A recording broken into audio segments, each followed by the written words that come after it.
கர்த்தருடைய நாமம் மகிமைப்படுவதாக. இன்னைக்கு காலை ஆராதனையிலே கர்த்தர் வெளிப்படுத்தின ஒரு காரியம் என்னன்னா, தேவனுடைய வழியிலே நடக்கணும், தேவனுடைய வழியில் நடந்து போகணும். ஏன்னா நம்மளுக்கு முன்பாக பிசாசான ஒரு வழியை என்ன செய்கிறான், ஆயத்தப்படுத்தி வைத்திருக்கிறான். சில மனிதர்கள் நம்மளுக்கு முன்பாக சில வழிகளை ஆயத்தப்படுத்தி வைத்திருக்கிறார்கள். சில நேரங்களிலே நம்முடைய மாம்சத்தின் என்னது சிந்தையின்படி, எண்ணங்களின்படி என்ன செய்கிறோம், நம்மளாக சுயமாக சில வழிகளை தேர்ந்தெடுத்து நடத்தி கொண்டிருக்கிறோம். இந்த 3 வழிகள் நம்ம என்ன செய்ய மரணத்துக்கு ஏதுவாக நடத்தி செல்லும். அப்போ தேவனுடைய வழியில் நடக்கும் பொழுது அந்த வழி சமாதானம் உள்ளதாய் மாற ஆரம்பிக்கும். நம்மளுக்கு அந்த சமாதானத்துக்கு நேராக அந்த தேவனுடைய வழியில் தேவ ஆவியானவர் நம்மை நடத்துவார். சமாதானத்துக்கு நேராக தேவ ஆவியானவர் நம்மை நடத்துவார். அப்போ மாம்சத்தின் சிந்தையின்படி நடக்கும் பொழுது நம்ம நடக்கிற வழிகள் என்ன ஆகும்னா மரணத்துக்கு ஏதுவான வழிகளாக இருக்கும். அநேகருக்கு இடைஞ்சலாக, இடையூறாக அந்த வழி கடந்து போக ஆரம்பிச்சிடும். அப்போ பிசாசின் வழியில் நடக்கும் பொழுது அநேகருக்கு இடைஞ்சலாக என்ன செய்வோம் உண்டாக்க, நம்ம பிசாசின் கிரியைகளுக்குள்ள முழுவதுமாக ஆளுகை செய்யத்தக்கதான ஒரு மனிதனாக செய்வோம், மாற ஆரம்பிச்சிருவோம். 3வதாக சில மனிதர்கள் நம்ம நடத்தும் பொழுது, அந்த மனிதர்கள் நடத்தும் பொழுது தேவனுடைய திட்டங்கள் என்ன செய்யும், பாதிக்கப்படும். தேவன் நம்மளை வைத்த அந்த நோக்கத்தை என்ன செய்வோம், நாம் இழந்து போக ஆரம்பிச்சிருவோம். ஆனால் கர்த்தருடைய வழியில் நடக்கும் பொழுது நம் மகிமைக்குள்ள என்ன செய்யலாம், கடந்து போக ஆரம்பிப்போம். ஆமென். அப்போ நம்முடைய வழிகள் தேவன் வைத்த வழியை நம்ம சரியாக புரிந்து கொள்ள வேண்டியது அவசியமாக இருக்கிறது. ஏதாம் சொல்லுகிறபடி இதுவரை கர்த்தாவே நான் எப்படி வேணாலும் நடந்திருக்கலாம், ஆனால் இன்றைக்கி தேவன் காட்டுகிற வழியில் என்ன செய்ய போகிறேன், நடக்க போகிறேன். தேவன் காட்டுகிற வழி அது சமாதானத்துக்கு நேராக என்னையே நடத்துகிற ஒரு வழியாய் இருக்கும். அது எனக்கு ஜீவனை கொடுக்குற ஒரு வழியாக இருக்கும். எனக்கு முன்பாக எத்தனை தடைகள் வந்தாலும் எல்லா தடைகளையும் தாண்டி செல்வதற்காக தேவன் என்ன செய்வார், என் கரங்களை பிடித்து நடத்தி செல்வார். அப்படின்ற அந்த உணர்வு முதலாவது இந்த வேலையில் என்ன செய்யும், நம்மளுக்கு உண்டாக வேண்டும். இது அவசியமாக இருக்கிறது. அதனால் எத்தனை இடர்கள் பிரச்சனைகள் வந்தாலும் தேவன் வைத்த வழியிலே நடக்கும் பொழுது அத்தனை பிரச்சனை போராட்டங்களையும் மேற்கொள்ளத்தக்கதாக தேவன் என்ன செய்வார், நம்ம கூட இருந்து நம்மளுக்கு பலனை தருகிறார். பலன் இல்லாதவனுக்கு பலனையும் சத்துவம் இல்லாதவனுக்கு சத்துவத்தையும் அருள செய்கிற தெய்வமாய் அவர் இருக்கிறார். அவர் நம்மகிட்ட எதிர்பார்க்கிறதெல்லாம் தேவன் அவர் நம்மை வைத்த நோக்கத்தை இந்த பூமியில் என்ன செய்கிறோம், நிறைவேற்றி கொண்டு இருக்கிறோமா, இல்லை தேவ வைத்த திட்டத்தை நிறைவேற்றுவதற்காக நம்ம என்ன செய்கிறோம், பிரயாசப்படுகிறோமான்னு சொல்லி என்ன செய்யணும், எதிர்பார்த்து கொண்டிருக்கிறார் ஆண்டவர், எதிர்பார்த்து கொண்டிருக்கிறார். அப்போ தேவன் வைத்த அந்த திட்டத்தை நிறைவேற்றுவதற்காக முழுவதுமாக நம்முடைய நேரங்களையும் நம்முடைய சகல காரியங்களையும் என்ன செய்ய வேண்டியது, செலவு செய்ய வேண்டியது அவசியமாக இருக்கிறது. வேதத்தை தியானித்து தேவன் எனக்கு வைத்த வழி எந்த வழி என்று பார்த்து அறிந்து கொள்ள வேண்டியது அவசியமாக இருக்கிறது. நல்லா ஜெபித்து முழங்கால் நின்று நல்ல தேவனை துதித்து ஆராதித்து தேவன் நமக்கு வைத்த வழி என்ன செய்யணும், அறிந்து கொள்ள வேண்டியது மிகவும் இந்த பூமியிலே அவசியமாக இருக்கிறது. ஆமென். அப்போ தேவன் நம்மளுக்கு வைத்த அந்த வழியிலே நம்மளுக்கு சமாதானம் உண்டு, சந்தோஷம் உண்டு, நிம்மதி உண்டு, ஜீவன் உண்டு. விசேஷமாக நித்திய ஜீவனும் என்ன செய்யும் அந்த வழியிலே உண்டாகிறது. பிசாச வைத்த வழிகளிலே மரணங்கள் உண்டாகும். மனுஷர்கள் வைத்த வழியிலே தேவ திட்டங்கள் பாதிக்கப்படும். நம்ம சுய வழிகளில் என்ன செய்யணும், தேவ திட்டத்தை குலைத்து போடத்தக்கதாக அநேகருக்கு இடைஞ்சலாக என்ன செய்வோம், நம்ம மாற ஆரம்பிச்சிடுவோம். அப்போ நம்முடைய நோக்கங்கள் முழுவதுமாக தேவன் எனக்காக வைத்த அந்த வழியிலே, தேவன் எனக்காக வைத்த அந்த திட்டத்தில் என்ன செய்யணும், நான் நிலை நின்று உறுதியாக என்ன செய்யணும், நிலை நிற்க வேண்டியது அவசியமாக இருக்கிறது. நமக்கு நியமித்த ஓட்டத்தில் சரியாக ஓட வேண்டியது அவசியமாக இருக்கிறது. நம்மளுக்காக கர்த்தர் ஒரு ஓட்டத்தை வைத்திருக்கிறார். அந்த ஓட்டத்தில் ஓடி நம்மளுக்காக ஒரு ஜீவ கிரீடம் தான் செய்து அந்த வழியிலே இருக்குது. அந்த வழியிலே போகும்போது தான் அந்த நம்மளுக்காக வைத்த அந்த ஜீவ கிரீடத்தை பெற்றுக்கொள்ள முடியும். ஆமென். அப்போ தாறுமாறான வழியில் என்ன செய்ய முடியாது, அந்த நாட்கள் நம்ம போக முடியாது. அப்போ என்ன செய்யணும்னா முதலாவது தேவ சமூகத்தில் அமர்ந்து தேவனுடைய வழியை என்ன செய்யணும், கேட்டு பெற்றுக்கொள்ள வேண்டியது அவசியமாக இருக்கிறது. தேவனுடைய வழி எதில் வெளிப்படும்னா தேவனுடைய வார்த்தையில் என்ன செய்யும், வெளிப்பட ஆரம்பிக்கும். நீதிமொழிகளில் ஒரு வசனம் இருக்குது, 8வது அதிகாரம். அப்போ தேவனுடைய வழியில் நடக்கிறவர்கள் முதலாவது வேதத்துக்கு தன்னை முழுவதுமாக அர்ப்பணித்த ஒரு மனிதர்களாக, வேதத்தை நேசிக்கிறவர்களாக என்ன செய்வாங்களாம், இருப்பாங்களாம். 8வது அதிகாரத்தில் 16 வசனத்தை படிக்கலாம். என்னாலே அதிகாரிகளும் பிரபுக்களும் பூமியில் உள்ள சகல நியாயாதிபதிகளும் ஆளுகை செய்து வருகிறார்கள். அப்ப கர்த்தருடைய வார்த்தை சொல்லுது. முதல் வசனம் படிக்கலாம். ஞானம் கூப்பிடவில்லையா, புத்தி சத்தமிடுகிறதில்லையோ, அது வழியருகே மேடையிலும் நாற்சந்துகளிலும் நிற்கிறது. அது ஊர் வாசலின்களின் ஓரத்திலும் பட்டணத்தின் முகப்பிலும் நடைக்கூடங்களிலும் நின்று சத்தமிட்டு, மனுஷரே உங்களை நோக்கி கூப்பிடுகிறேன், என் சத்தம் மனுபுத்திரருக்கு தொனிக்கும். அப்ப கர்த்தருடைய வார்த்தை என்ன செய்யணும்? வழியில் நின்று மனுஷரை என்ன செய்ய கூப்பிட்டு கொண்டே இருக்குது. எதுக்கு அப்படின்னா அவர்களை நேர்த்தியான வழியிலே நடத்துவதற்காக. கர்த்தருடைய சத்தம் என்ன செய்யுது? ஒவ்வொரு மனிதன் என்ன செய்யுது? கூப்பிட்டு கொண்டே இருக்கு. நீ என் சத்தத்துக்கு கீழ்ப்படிய மாட்டாயா, நீ என்னுடைய சத்தத்துக்கு கீழ்ப்படிய மாட்டாயான்னு சொல்லி கர்த்தருடைய சத்தம் என்ன செய்யுது? மனிதர்களை தேடிக்கொண்டிருக்கிறது. ஆமென். மனிதர்களை தேடிக்கொண்டிருக்கிற அந்த சத்தம் என்ன செய்தான்? 14 வசனம். ஆலோசனையும் மெய்ஞானமும் என்னுடையவள். கர்த்தருடைய வார்த்தை சொல்லுது, ஆலோசனையும் மெய்ஞானமும் என்னது? என்னுடையவைகள். ஆலோசனையும் மெய்ஞானமும் என்னுடையவைகள். நானே புத்தி வல்லமை என்னுடையது. தேவனுடைய வார்த்தைனா என்னது? சாதாரணமா ஒரு வார்த்தையில சொல்லிட்டு போக முடியாது. தேவனுடைய வார்த்தை எப்படிப்பட்டதான் இருக்குதா?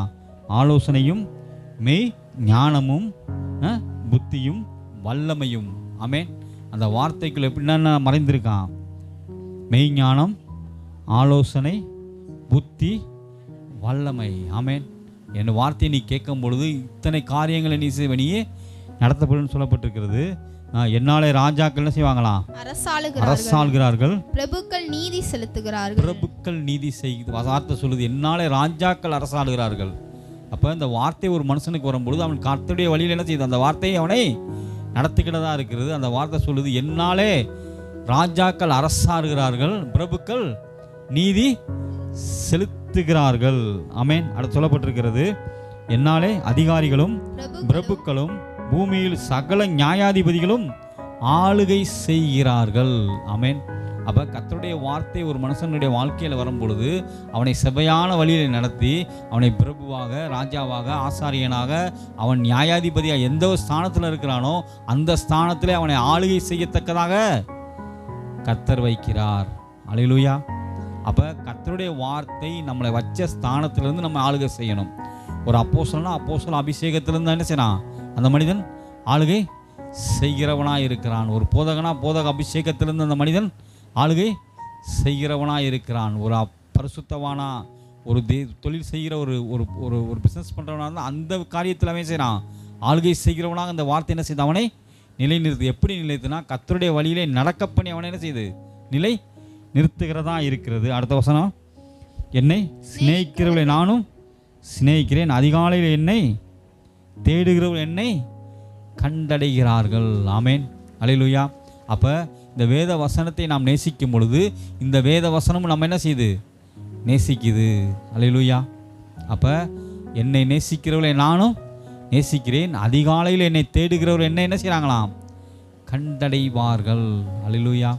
அப்போ அவருடைய அந்த பிரசன்னத்தை உணர்ந்து கொள்ளத்தக்கதாக, அவருடைய ஆளுகைக்குள்ளே வரத்தக்கதாக முதலாவது கர்த்தருடைய வழியை நடக்கிற ஒரு மனிதன் தேவனுடைய வார்த்தையை புரிந்து கொண்டவனாக, தேவனுடைய வார்த்தையை அறிந்து கொண்டவனாக இந்த பூமியிலே வாழ வேண்டியது அவசியமாக இருக்குது. அதனால் தேவனை தேடுகிற ஒரு இருதயமுள்ள ஒரு மனுஷன் மட்டும்தான் தேவனுடைய வழியில் என்ன செய்ய முடியும்? நடக்க முடியும். தேவனுடைய வழியில் நடக்கிற ஒரு மனுஷன்தான் தேவனுடைய வார்த்தைக்கு முழுவதுமாக கீழ்ப்படிந்து நடக்க முடியும். இங்கே சொல்லப்படுற, என்னை சிநேகிக்கிறவனை நானும் சிநேகிக்கிறேன், அதிகாலையில் என்னை தேடுகிறவர்கள் என்னை கண்டடைவார்கள். ஐஸ்வர்யமும் கனமும் நிலையான பொருளும் நீதியும் என்னிடத்தில் உண்டு. கர்த்தருடைய வார்த்தை சொல்லுது, ஐஸ்வர்யம் என்னிடத்தில் உண்டு, கனம் என்னிடத்தில் உண்டு, நிலையான பொருள் வார்த்தையாகி எனக்குள்ள என்ன செய்யுது? உண்டு.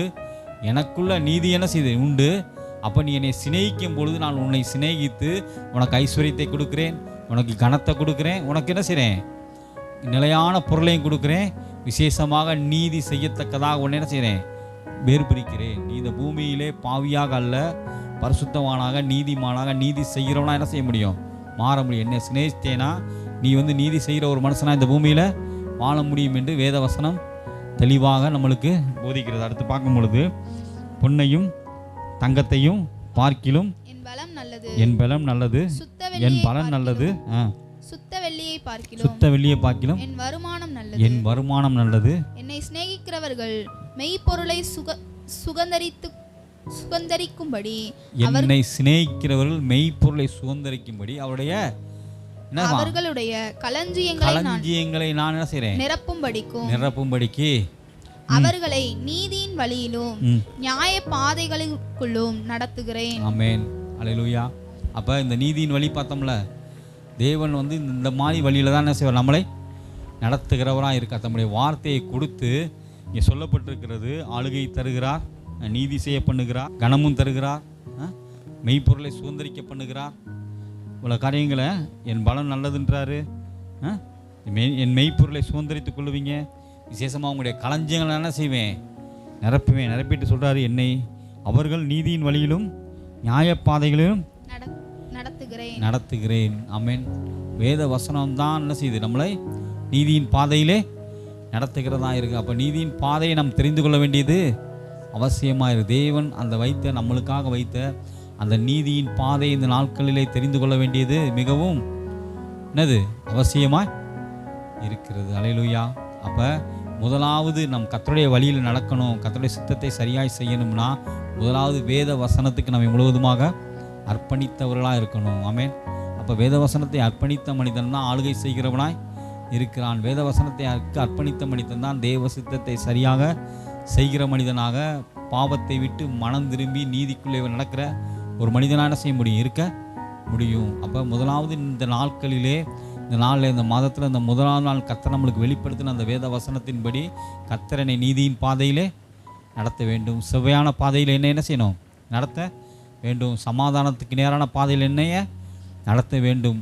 அப்படி ஒரு வாஞ்சையும் தாகமும் நம்மளுக்குள்ளே இருந்துச்சுன்னா முதலாவது தம்முடைய வார்த்தையை நம்மளுக்கு தருகிறவராக இருக்கிறார். அந்த வசனத்தில் சொல்லப்பட்டிருக்கிறது 21, அவர்களை நீதியின் வழியிலும் நியாய பாதைகளுக்குள்ளும் நடத்துகிறேன். அவர்கள் நீதியின் வழியிலும் நியாய பாதைகளுக்குள்ள என்ன செய்கிறேன்? நான் நடத்துகிறேன். ஆமென். அப்போ நம்மளை நடத்துகிறது கர்த்தருடைய வார்த்தை. அதான் சொல்லப்பட்டிருக்கு, நான் உனக்கு போதித்து நீ நடக்க வேண்டிய வழியிலே உன்னை நடத்துகிற உன் தேவனாகிய கர்த்தர் நான் என்று சொல்லியிருக்கிறார். அல்லேலூயா. அப்போ முதலாவது நாம் சரியாக புரிந்து கொண்டு, ஆண்டவரே என்னை என்ன பாதையில் நடத்துங்க? நீதியின் பாதையில் என்ன செய்யுங்க? நடத்துங்க. எந்த விதமான உலகத்தில் இருக்கிற துன்மார்க்கமான பாதை எனக்கு என்ன செய்யக்கூடாது? அந்த பாதையில் செய்யக்கூடாது, போயிடக்கூடாது. மாம்சத்தின் கிரியின் வழியிலே நான் என்ன செய்யக்கூடாது? போயிடக்கூடாது. நான் போகிற பாதை தேவன் வைத்த பாதையாக இருக்க வேண்டும். தேவன் எனக்கு ஆயத்தம் பண்ணி வைத்த அந்த வழியிலே நான் கடந்து போக வேண்டியது அவசியமாக இருக்கிறது. ஆமென். தீர்க்க தரிசனம் ஒரு வார்த்தை இருக்குது, கர்த்தருக்கு வழியை ஆயத்தப்படுத்துங்கள். நம்ம வாழ்க்கையில் கர்த்தர் கிரியை செய்வதற்காக முதலாக நம்முடைய வழியை என்ன செய்யணும்? ஆயத்தப்படுத்த வேண்டியது அவசியமாக. ஆயத்தப்படுத்திட்டு அவர் முன்பாக கடந்து போகணும். அவருக்கு பின்பாக நாம் என்ன செய்யணும்? அவர் கரங்களை பற்றி கொண்டு கடந்து போக வேண்டியது மிகவும் அவசியமாக இருக்கிறது. அதனால் நம்ம நிறையா நேரங்களில் தேவனுடைய வார்த்தையை சரியாக புரிந்து கொள்ளாத நிமித்தமாக ஒரு காரியம் நடக்கும். என்னென்னா, நம்முடைய மாம்சத்தின் கிரியின்படி என்ன செய்வோம்? செயல்பட ஆரம்பிச்சிருவோம். ஆமென். வேதவசனம் சொல்லுகிறபடி தகப்பன் வீட்டில் எந்த விதமான குறையும் இல்லாமல் தான் அந்த மனுஷன் இளையகுமாரன் இருந்தான். ஆனால் அவனுடைய சுய என்ன செஞ்சு வெளிப்பட ஆரம்பித்தது. இவனுக்குன்னு தனியாக ஒரு வழியை தேடிக்கொண்டான். அதன் நிமித்தமாக அவனுக்கு பஞ்சம், பட்டினி, வறுமை, பலவிதமான போராட்டங்கள், அவ்வளோ மத்தியில் வாழத்தக்கதான ஒரு வாழ்க்கை, ஒரு போராட்டத்தின் மத்தியிலே வாழ்கிறதுக்கான ஒரு வாழ்க்கையை தன் சுய சித்தத்தின்படி என்ன செய்யறான்? தெரிந்து கொள்ளுகிறான். ஆமென். அப்போ சுய சித்தத்தின்படி தெரிந்து கொள்ளும் பொழுது அந்த நேரங்களிலே பிசாசானவன் நம்மை முழுவதுமாக ஆளுகை செய்து நம்ம என்ன செய்யறான்? திறத்துறதுக்கு நேராக நடத்துகிறான் பிசாசானவன். நம்ம இடம் கொடுத்துறோம் முழுவதுமாக.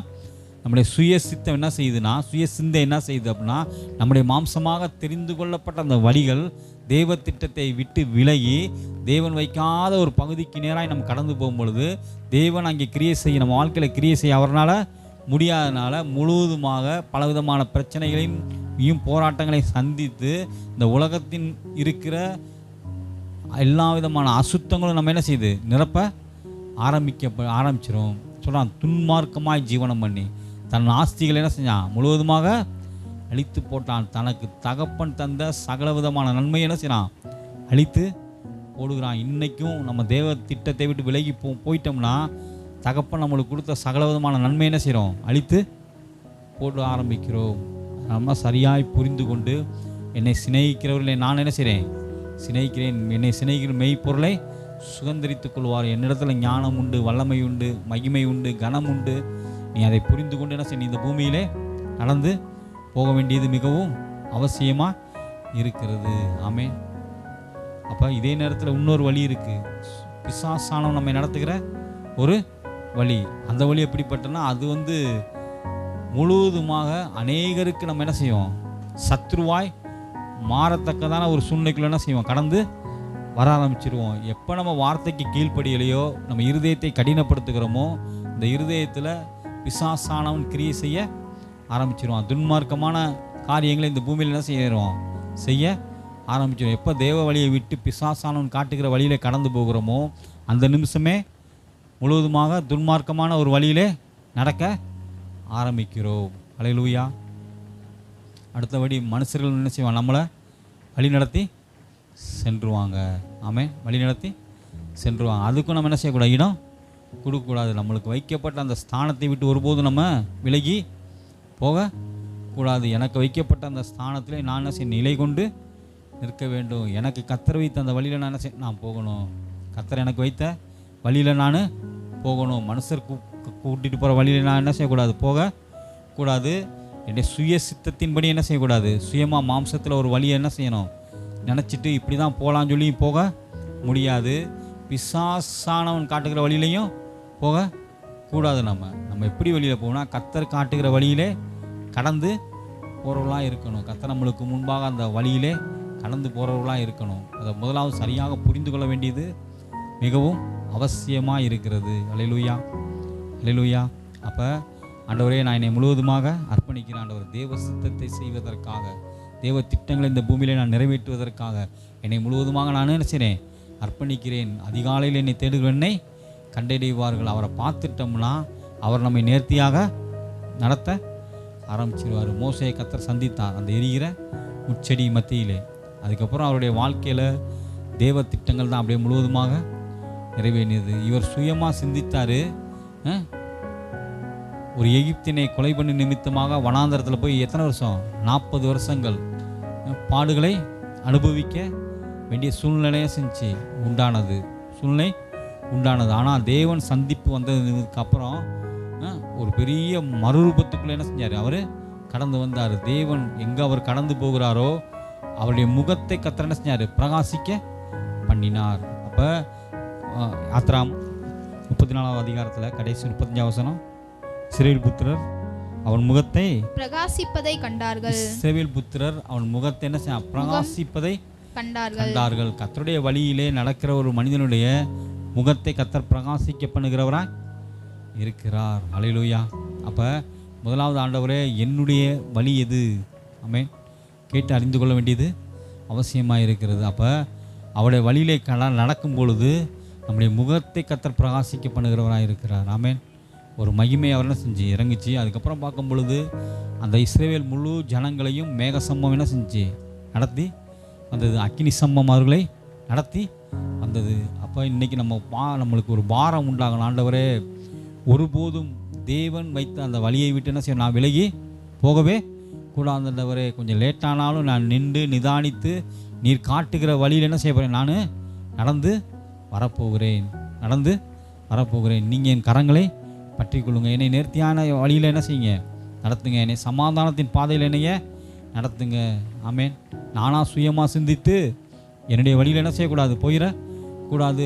சில மனுஷர்கள் காட்டுகிற வழியில் என்ன கூடாது, நான் போயிடக்கூடாது. பிசாசானவனுக்கு நான் இடம் கொடுத்து அவனும் என்னை ஆளுகை செய்து தேவ திட்டத்தை விட்டு அவனுடைய வழியில் என்னைய என்ன செய்யக்கூடாது, நடத்திடக்கூடாது. அதனால் உங்களுடைய சமூகத்தை என்ன செய்ய போகிறேன், அமரப்போகிறேன்.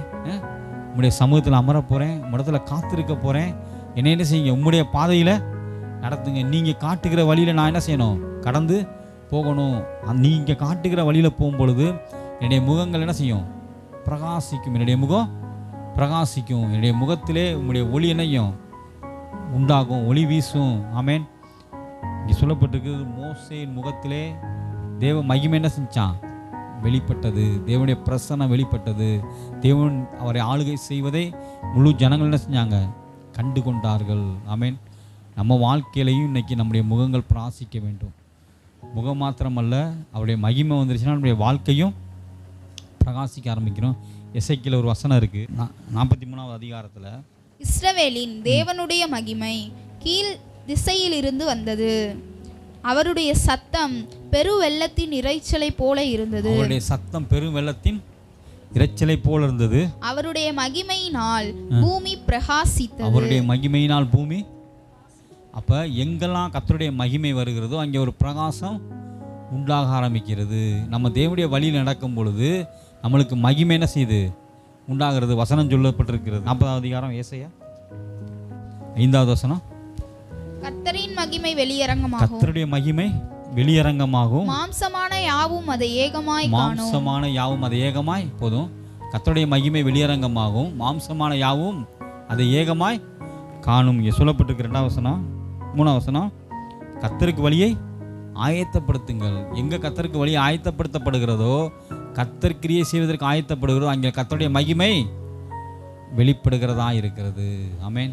அப்போ இந்த நாட்களிலே நம்முடைய வாழ்க்கையில் கர்த்தருடைய மகிமை வெளிப்படணும்னா, நம்முடைய முகங்கள் பிரகாசிக்கணும்னா, நம்முடைய ஊழியங்கள் பிரகாசிக்கணும்னா, ஒரே ஒரு காரியம், மெய்ப்பொருளை சுதந்திரித்து கொள்ள வேண்டியது அவசியமாக இருக்கிறது. வேத வசனத்தை தியானிக்க வேண்டியது அவசியமாக இருக்கிறது. நம் கைகள் வைத்திருக்கிற அந்த வேதத்தை நேசிக்க வேண்டியது. என்னை நேசிக்கிறவர்கள் நானும் சிநேகிக்கிறேன், என்னை சிநேகிக்கிற நானும் சிநேகிக்கிறேன். ஆமேன். என்னை சிநேகிச்சிட்டாங்கன்னா அவங்கள எப்படி நடத்த ஆரம்பிச்சிருவேன்? சபையான வழியிலே, நேர்த்தியான வழியிலே என்ன செய்வேன்? நான் நடத்த ஆரம்பிச்சிருவேன். நான் உனக்கு போதிப்பேன், நான் உனக்கு ஆலோசனை சொல்லுவேன், நான் உன்னை வழி நடத்துவேன்னு கர்த்தருடைய வார்த்தை யாருக்கு ஆலோசனை கொடுக்க வேண்டும் என்று காத்து கொண்டிருக்கிறது. யாரெல்லாம் அர்ப்பணித்த ஆண்டவரே, எனக்கு நான் போக வேண்டிய வழியை, நான் நடக்க வேண்டிய வழியை, நான் செய்ய வேண்டிய காரியங்களை எனக்கு வெளிப்படுத்துங்கன்னு கேட்கும் பொழுது கர்த்தர் என்ன செய்கிறாரு? காரியங்களை வெளிப்படுத்துகிறவராய் இருக்கிறார். அல்லேலூயா.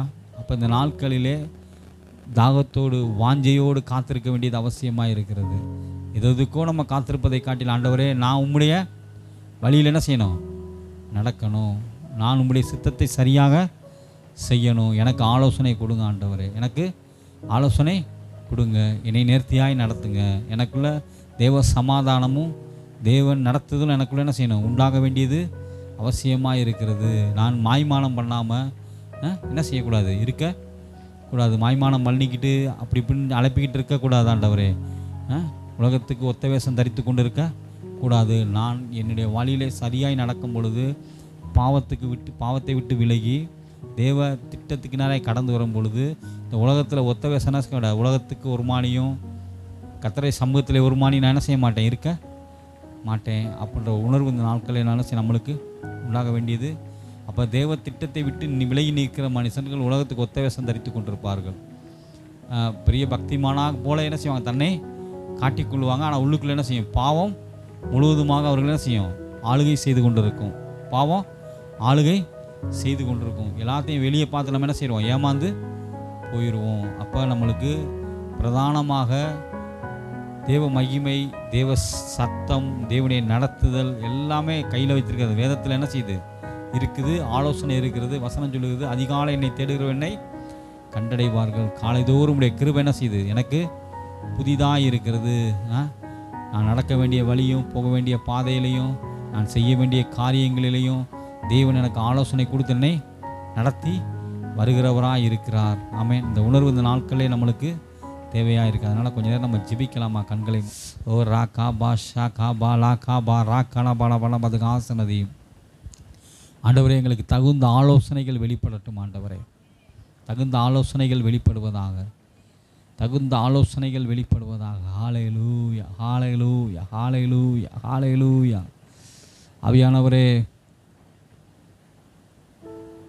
எங்களுக்கு சொல்லப்பட்ட அநேக நல் வார்த்தைகளை ஆண்டவரே நாங்கள் நிறைவேற்றத்தக்கதாக, எங்களுக்கு சொன்ன அந்த நல் வார்த்தைகளை இந்த நாட்களிலே நாங்கள் நிறைவேற்றத்தக்கதாக உம்மிடத்திலிருந்து ஆலோசனைகள் வெளிப்படட்டும். ஆண்டவரே, கர்த்தர்ட்ட கேட்போமா? ஆண்டவரே, எனக்கு ஆலோசனை சொல்லுங்கப்பா. என் மேல் கண்ணை வைத்து எனக்கு ஆலோசனை சொல்லுவேன் நீங்கள் சொல்லியிருக்கீங்களே ஆண்டவரே, எனக்கு ஆலோசனை சொல்லுங்க. நான் ஒருபோதும் உண்மை விட்டு விலகி போயிடக்கூடாதுப்பா. நான் உண்மை விட்டு ஒருபோதும் வழி விலகி போயிடக்கூடாது ஆண்டவரே, எனக்கு ஆலோசனை சொல்லுங்க. கர்த்தரை அப்படியே ஒப்பு கொடுக்கலாமா? கர்த்தரை ஒப்பு கொடுக்கலாமா? தேவன் நம்மை தெரிந்து கொண்ட ஒரு நோக்கம், ஒரே ஒரு நோக்கம்தான், அவருடைய நாமத்தை இந்த பூமியில் நம்ம மகிமைப்படுத்தணும். அவருடைய நாமத்தை இந்த பூமியில் நம்ம மகிமைப்படுத்தணும். அதுக்காக தான் கர்த்தர் நம்மை தெரிந்து கொண்டிருக்கிறாரு. அந்த நோக்கத்துக்காக தான் கர்த்தர் நம்மை தெரிந்து கொண்டிருக்கிறாரு. ஹல்லேலூயா, ஹல்லேலூயா, ஹல்லேலூயா, ஹல்லேலூயா. அப்படியே ஒப்பு கொடுங்க. வேதவசனம் சொல்லுவது, என்னை சிநேகிக்கிறவள் மெய்ப்பொருளை சுதந்திரித்துக் கொள்வாள். நம்மளுக்குன்னு வைக்கப்பட்ட அந்த பொக்கிஷத்தை நம்ம எடுத்துக்கொள்வோம். ஏன்னா நம்மளுக்கு முன்பாக அந்த வைக்கப்பட்ட அந்த பொக்கிஷம் அவருடைய சமூகத்தில் இருக்கும் பொழுது அந்த வழியில் நம்மளை கர்த்தர் நேர்த்தியாய் நடத்தி, கர்த்தர் நம்மளுக்காய் வைத்த அந்த ஆயத்தத்தை சரியாய் புரிந்து கொண்டு செயல்பட ஆரம்பிப்போம். அந்த நாட்களிலே கர்த்தாவே, நாங்கள் களிமண்பா, உங்களுடைய கரத்தின் கிரியைகளாக இருக்கிறோம் ஆண்டவரே. எங்களை உருவாக்குங்க ஆண்டவரே, எங்களை புறமிடுங்க. ஹல்லேலூயா, நன்றி இயேசுவே, ஹல்லேலூயா. அப்படியே ஒப்பு கொடுக்கலாமா? இது தேவன் நம்மை வழி நடத்தத்தக்கதாக, தேவ ஆவியான நம்மை வழி நடத்தத்தக்கதான ஒரு ஆலோசனையை பெற்றுக் கொள்ளுகிற ஒரு காரியம். ஹல்லேலூயா, நன்றி இயேசுவே.